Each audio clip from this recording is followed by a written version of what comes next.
Welcome to Surreal Noir. I'm your host, Kate Laity.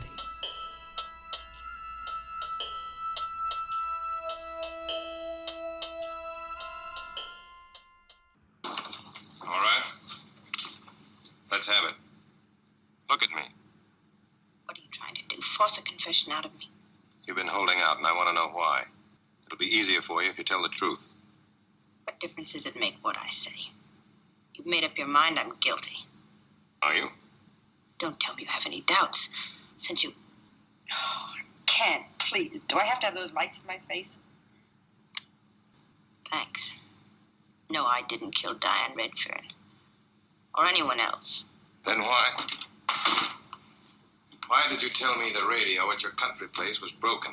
Because it was broken. Not when I tried it. Just as I was leaving the village, I asked the local handyman to fix it. How did he get in? I always leave a key under the flower pot on the porch. You're too intelligent to make up something I could check so easily. But you're intelligent enough to have broken it yourself, to strengthen your story. The main thing I want to know is why you pulled that switch on me about Carpenter. You told me last night you decided not to marry him. Yes, I guess I did. But today it was on again. Why? Well, I changed my mind. What are you trying to hide? Don't you realize you're involved in the murder? You've got yourself in a jam it's not going to be easy to get out of, unless you're on the level with me. This is no time for secrets. Now, did you really decide to call it off? Or did you just tell me that, because you knew I wanted to hear it? What went on between you and Carpenter when you saw him last night? Did he persuade you to make up? Or did you agree to pretend you had? Was that it?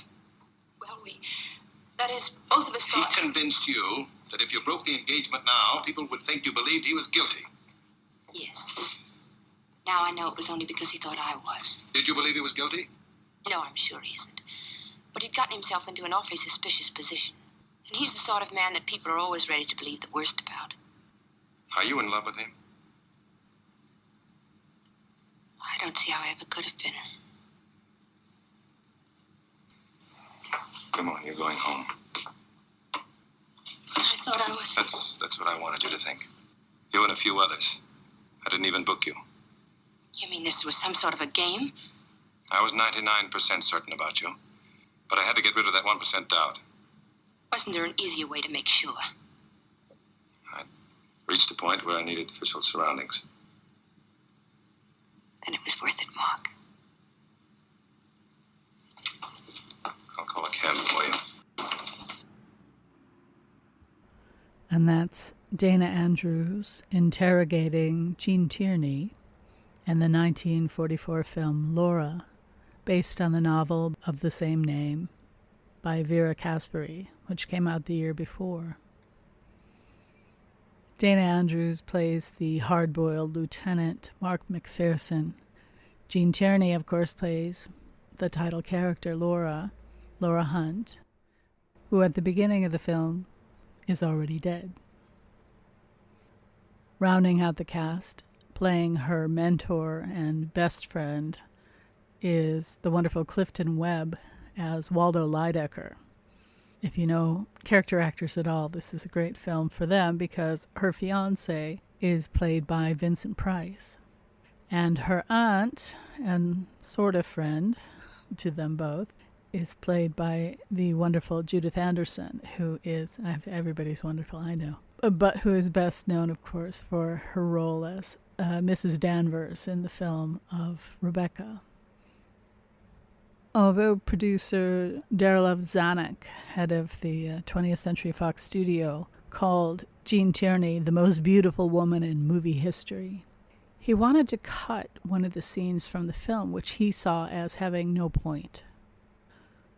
But it's one of the scenes that is most intriguing about the film to most viewers, which is when the crusty detective who refers to every woman as dolls or dames falls in love with Laura Hunt through her portrait. It seems a fascinating way to make that happen. In her next novel, Bedelia, portraits also play an important role, but not quite in the same way.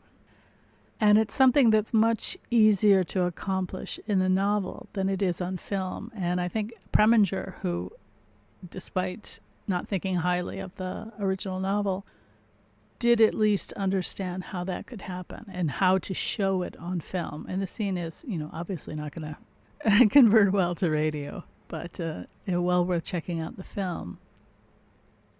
The description in the novel goes like this. Near the door, a few feet from the spot where the body had fallen, hung Stuart Jacoby's portrait of Laura. Jacoby, one of the imitators of Eugene Spiker, had produced a flattened version of a face that was anything but flat. The best feature of the painting, as they had been her best feature, were the eyes. The oblique tendency, emphasized by the sharp tilt of dark brows, gave her face that shy, fawn-like quality which had so enchanted me the day I opened the door to a slender child who had asked me to endorse a fountain pen. Jacoby had caught the fluid sense of restlessness in the position of her body, perched on the arm of a chair, a pair of yellow gloves in one hand, a green hunter's hat in the other. The portrait was a trifle unreal, however, a trifle studied. Too much Jacoby, and not enough Laura. The description there in part 1 of the novel is narrated by Waldo Lydecker, who's something of a, what would you say, opinion maker. Not really a pundit so much as a cultural opinion maker. Sort of gadflies that we associate with things like the New Yorker and the New York Times. But he had a popular column, which in the film is turned into a radio show.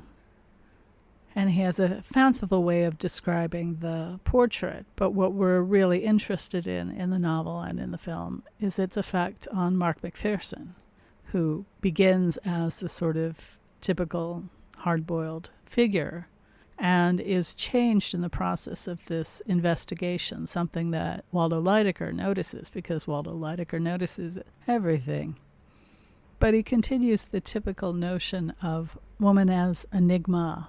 That is, women who can be understood are not interesting.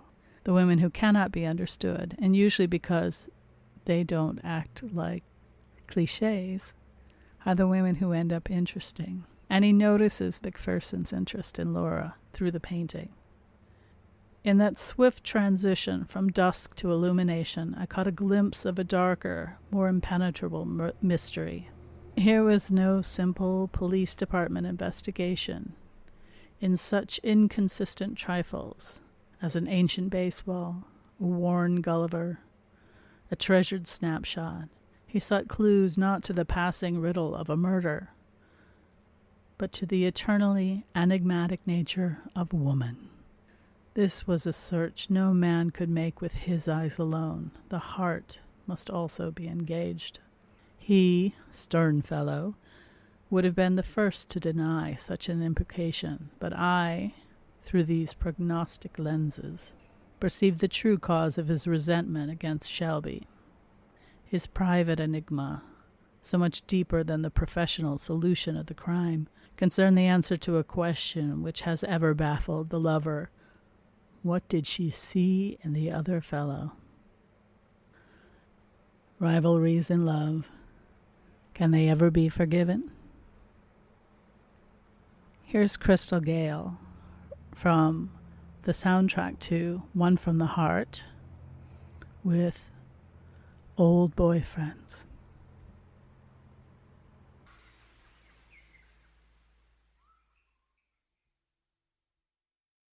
And that was Petty Buka with their cover of the Ramones' I Want to Be Your Boyfriend as I Want to Be Your Girlfriend. There's a little seltzer to follow up the whiskey of Crystal Gale, I guess. That's from their CD, How to Talk Dirty in Hawaiian, which is a lot of fun. How can a ukulele and two young women not be fun, right? So the subject, self-portraits, or portraits, I guess. I'm thinking of self-portraits because, of course, I want to turn to my surrealists. So the questions, I guess, for today's show is, can you fall in love with a picture? Can you fall in love with someone from a picture? And what about self-portraits? How do you conjure the image of yourself? How much do you reveal? How much do you hide? The image of women in much of recorded history has so often been through the male gaze, defining women according to what value they had to him. How do women see or draw or paint or even write themselves? And for whom? Of course, one of the first self-portraits that comes to my mind is Leonora Carrington's own, also known as the Inn of the Dawn Horse, which is a very striking self-portrait. And I'll admit, at the first time I saw it, it didn't really register with me. I know I'd seen it before I came to see other things. Her painting, The Conjurer, is the one that suddenly turned on the light in my head. But her portrait, which includes many elements that are also familiar from her fiction, herself, of course, with her wild, dark hair, sitting in riding clothes, in these blazing white jonfers, on a chair, with her feet sort of apart, looking very strong. And before her, on the floor, is a female hyena. And if you've read her story, The Debutante, you know her strong connection with hyenas. Behind her, hanging on the wall, is the rocking horse Tartar, sometimes Tartarus, which is a real image of her favorite childhood toy. And the one that, if you've read The Oval Lady, is burned by her father at the end of the story. But in the background of the painting, there's an open door, open window, sort of French doors there, both. It's a door, it's a window in one. But out the door, you can see, running off into the distance, another horse, a real horse, not a toy this time, making its escape.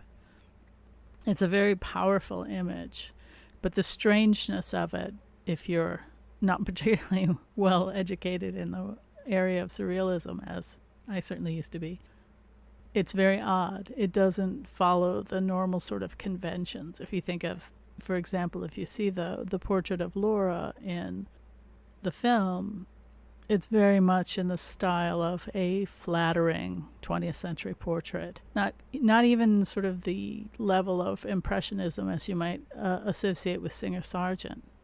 Realistic. And in fact, as if you listen to the commentary on the film, Janine Basinger talks about this, that the painting is actually a photo painted over. So it's photorealism is very photorealistic. But with this kind of more surreal self-portrait, you're able to fit in, as Carrington did, many suggestive and powerful images that really take a while to assimilate. There's even a point in the painting, and Susan Aworth talked about this recently, where there seems to have been something that is now gone, or just there's a suggestion of some kind of not there-ness. What do I want to say? That something has either been painted over or not quite painted there yet, or never was painted, of course, which is very intriguing. And I think to know more, you would have to go and see it in person. Another self-portrait that's always fascinated me from the very first time I saw it is one painted by Leonore Feeney. Feeney did a number of self-portraits of varying styles at different points in her life, but the one that I'm thinking of is one that she not only painted, but she kept. And she kept it not on display, but she kept it privately. So I suspect that, having kept it as opposed to throwing it out, that she thought very highly of it, or it was very important to her. And it didn't actually go up for sale until after her death. Now, if you know anything about Feeney, you know that she also loved costumes and masks and taking on different sort of identities. Very much a theatrical kind of person. In fact, she also made costumes as well. She once said, and this is in her the catalog of her paintings, playing at being another person or even one's imagined self is all about self-invention, molting into another being, transforming and multiplying identities to the limit of one's capacity to do so. Let me convey one or multiple representations of myself. Let me bring on my fantasies. Where is the costume? But before I talk about that painting, here's Odetta with Trouble in Mind. The painting I wanted to talk about is Leonore Feeney's self-portrait with a scorpion. It's a striking painting, and I highly advise just Googling it so you can get a look for yourself. If you'd rather hear about it first, of course, you can just listen to me because I'm going to talk about it now. The colors are muted. A lot of her palette tends toward darker colors with occasional flashes of brightness. Probably the brightest color is the paint that is her face, but also the red belt that she wears. Belt may not be the right word there. Sash probably would be more fitting. But she painted this when she was fairly young. Her hair is short and curly and sort of piled up on top of her head. She's looking at kind of three-quarter angle. Her eye is sort of side-eyeing you a little bit. And you see about three-quarters of her face, one ear, her fairly long neck. And there's just something in her expression that is so challenging, but also knowing and confident. But there's almost suspicion in it too. She has a brown blouse with kind of puffy sleeves, and there are sort of a couple of ruffles on the front, which on the whole not flattering to someone unless they're pencil thin, which in this portrait she is quite fairly thin. The sleeves are long and go to her wrists, but they're also slashed open. One of her interests was in sort of classical traditions, Renaissance paintings, and it was the habit in the late Middle Ages and the Renaissance to slash fabric so that you could show the even finer fabric underneath. As many of the sumptuary habits that were ways of wearing your wealth, in the same way that in the Elizabethan era on Shakespeare's stage, for example, they didn't do much in the way of sets. All the money that they had was poured into costumes, because the costumes told you who the person was in a very essentialist way that is harder to do now, although people still judge on appearance. Don't lie. You do. So this brown, again, against kind of gray background, is not very colorful, but it is very striking, and the textures of it are very interesting. And those slashes in the fabric are interesting because on her right arm, which is on the left side, of course, of the painting, it's at the elbow, and on her left arm, it's sort of on the forearm below the wrist. And you could analyze these in great depth and talk about how the right arm, with its cut at the elbow, creates a kind of masculine image, whereas there's a definite sort of female image on the left. And as she was very interested in sort of drifting between the polarities of male and female, that's certainly something you wouldn't be surprised to see in a painting of hers. She's wearing a black skirt, and you can just barely see at the bottom of the painting that her left knee is raised. So it's kind of, you imagine the stance behind it, which again is kind of a stance of power. There's a suggestion of the confidence. Her left hand is upraised, and she's wearing a glove. And again, the surrealists love their gloves. And again, and say again, but she also was not always pleased to think of herself as a surrealist. She didn't like to be pigeonholed, as oddly enough most artists don't. But this sort of gray glove that's already got slightly turned up at the bottom, as if she were just beginning to take it off. And that's where the scorpion is. Its tail is hanging out, curved from the bottom of the glove, which is just up to the bottom of her palm.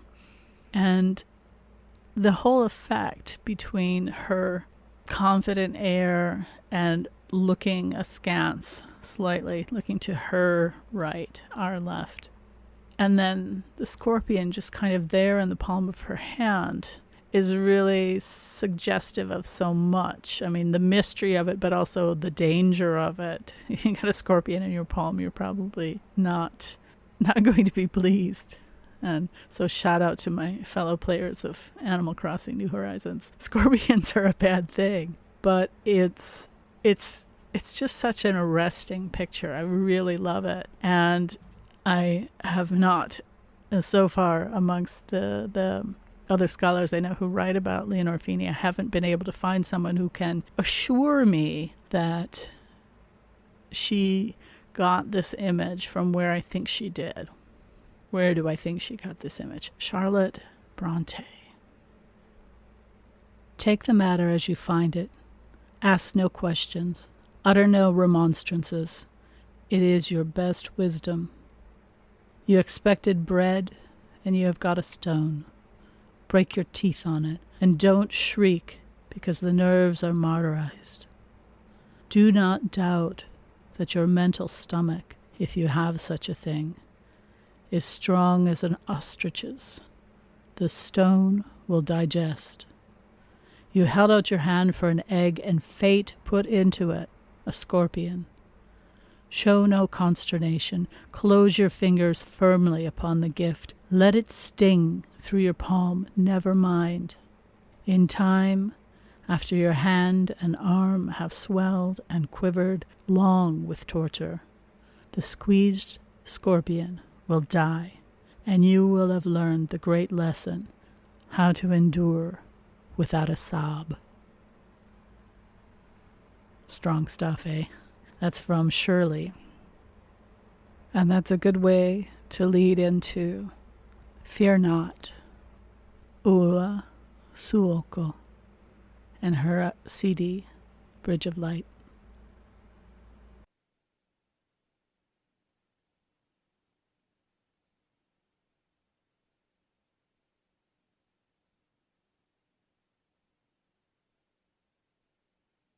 There's a camera on every phone now, and I think it makes it hard for us to imagine what life was like before we had these kinds of instantaneous visual reminders. When I teach students medieval literature, one of the things I have to kind of explain sort of behind the scenes, I'm thinking, for example, in Marie de France, why the lovers create these elaborate methods for testing who somebody really is. Is this my long-lost lover after 5 years, 10 years, whatever it is? And thinking of Marie, one of them is an elaborate knot tied in the bottom of his shirt, which only she can undo.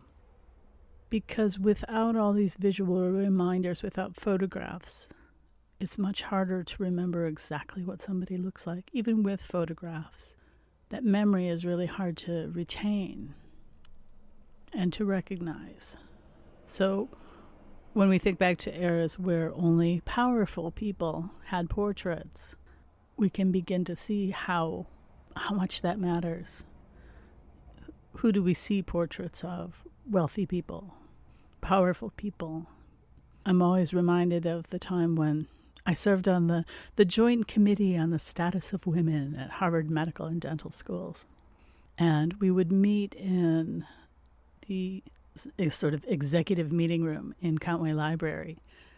And this oak-paneled room with the large chairs and the big meeting table. And surrounding us on the wall were all these portraits of the patriarchs of the medical school.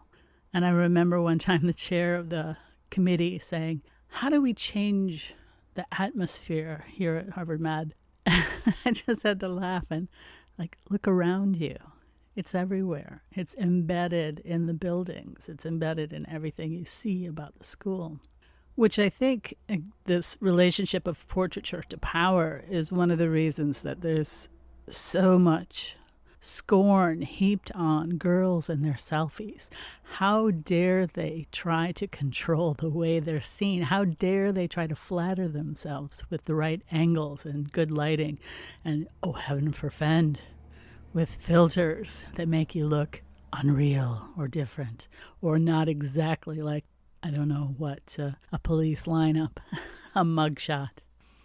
It's very interesting, and I think it's one of these things that, what do I want to say? When we think of the surrealists and the way that they chose to show not just their appearance, the way they look, but what they are and how to show all those myriad things at once. It's a really fascinating process that has a very long and tortured history. So here's some music with long histories from this probably would be, I always have a hard time choosing this, but this probably would be a desert island disc. It's a collection called Wizard Women of the North. And the first song is a set of herding calls. And you may have never heard anything quite like this. And the second one, and I'll tell you a little bit more after this, but the second one is actually a kind of charm embedded in music, which definitely inspired some of my current projects.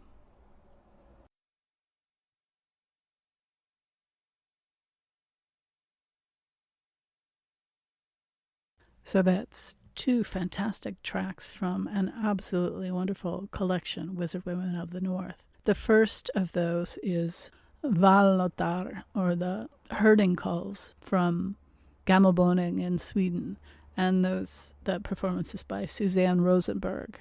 The other track, Mannaus, by Telu Virkala, is a sometimes member of Hedningarna, which is another band I'll undoubtedly feature soon on the show. Not to get too Scandinavian, we're a little Scandinavian heavy. I wanted to make sure to wrap things up with time left to fit in one more song. But in thinking of these sonic portraits, in a surreal sense, how do you create a picture through sound? I mean, this is essentially what all music tries to do. Immediately flood your mind with ideas and images and emotions. One of the nice things about music is that ability to sometimes reach past the rational mind and directly connect with the emotions, often the ones that you find it difficult to express, and to release them through the music.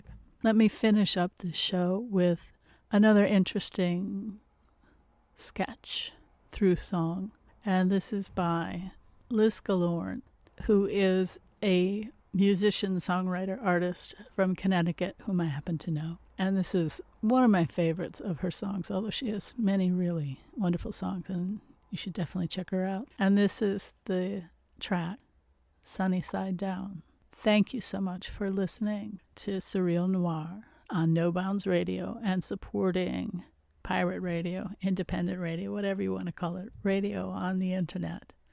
Thanks. Bye. See you next time.